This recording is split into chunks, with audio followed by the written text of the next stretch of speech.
It's a pleasure and an honor to introduce myself and to join this program in Georgian history teaching at Ilia University. My name is Ronald Gregor Suni, Ron Suni, you can call me.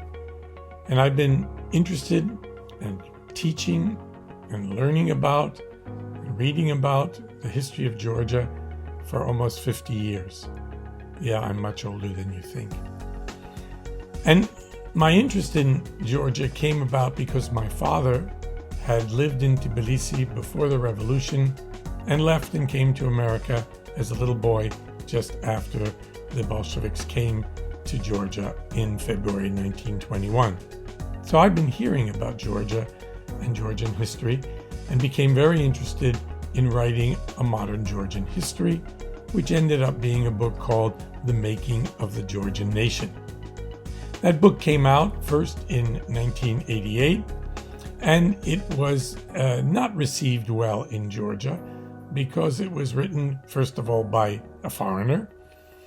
Secondly, it was a critical history, and it made a strong argument that modern Georgian history and the making of the Georgian nation was a product of the modern 19th century, 20th century efforts that occurred during the Russian and Soviet empires. But after the fall of communism and the independence of Georgia, the book was better received, as I understand has sold better in Georgia, and may someday in the future even be translated into Georgian. I was interested in this program because my friend Becca, who has really pioneered, along with many of his colleagues, Georgi, Irakli, and others, new approaches to modern Georgian history. The point is, many histories in post-Soviet countries, I would include Armenia, Ukraine, Russia itself, have been infected by and distorted by nationalist efforts by elites and by intellectuals to create a sanitized, romanticized, idealized history of the past, and to reject or avoid any dark spots, any of the difficulties that Soviet and post-Soviet nations have faced. That historiography, limited as it is now being seriously questioned by younger and more dedicated scholars.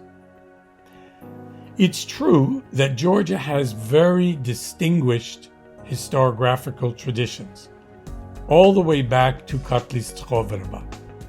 But in modern times, nationalism has in fact infected that history.